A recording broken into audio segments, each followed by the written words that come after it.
Dennis উন্দাভের জোড়া গোলে ivory কোস্টকে ২-১ ব্যবধানে হারিয়ে বিশ্বকাপের নকআউট পর্ব নিশ্চিত করেছে জার্মানি।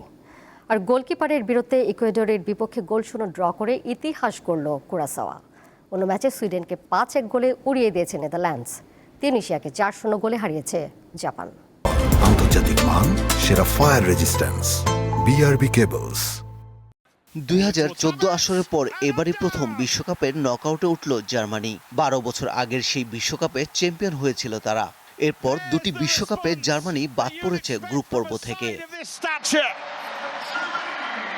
টরেন্টো স্টেডিয়ামে ৩০ মিনিটে ফ্র্যাঙ্ক কেসির গোলে এগিয়ে যায় আইভরি কোস্ট।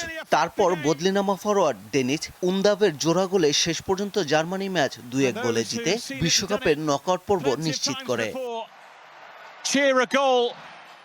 গ্রুপ পর্বের প্রথম ম্যাচে জার্মানির কাছে ৭-১ গোলে হেরেছিল কুরাসাও। তবে দ্বিতীয় ম্যাচে দক্ষিণ আমেরিকার শক্তিশালী দল ইকুয়েডরকে চমকে দিয়েছে তারা। কুরাসাওর গোলকিপারের বিরুদ্ধে ইকুয়েডরের বিপক্ষে গোলশূন্য ড্র করেছে দলটি। ম্যাচে ১৫টি সেভ করেছেন কুরাসাওর গোলকিপার অ্যালয় রোম। ইকুয়েডরের জন্য এটি হতাশার বিষয়। নকআউট পর্বে ওঠার লড়াইয়ে গুরুত্বপূর্ণ ২ পয়েন্ট হারিয়েছে তারা। ম্যাচ জুড়ে আধিপত্য দেখিয়েও গোল করতে না পারার আক্ষেপ নিয়ে মাঠ ছাড়তে হয়েছে দলটিকে।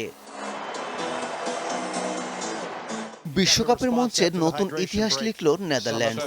হিউস্টনে এফ গ্রুপের ম্যাচে সুইডেনকে ৫-১ গোলে উড়িয়ে দিয়ে শুধু নকআউট পর্বের পথে এক ধাপ এগোনোর পাশাপাশি ডাচরা নিজেদের নাম তুলেছে বিশ্বকাপের রেকর্ড বইয়ে।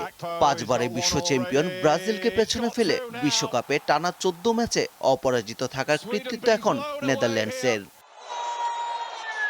পারভেজ খোকন, দীপ্ত স্পোর্টস।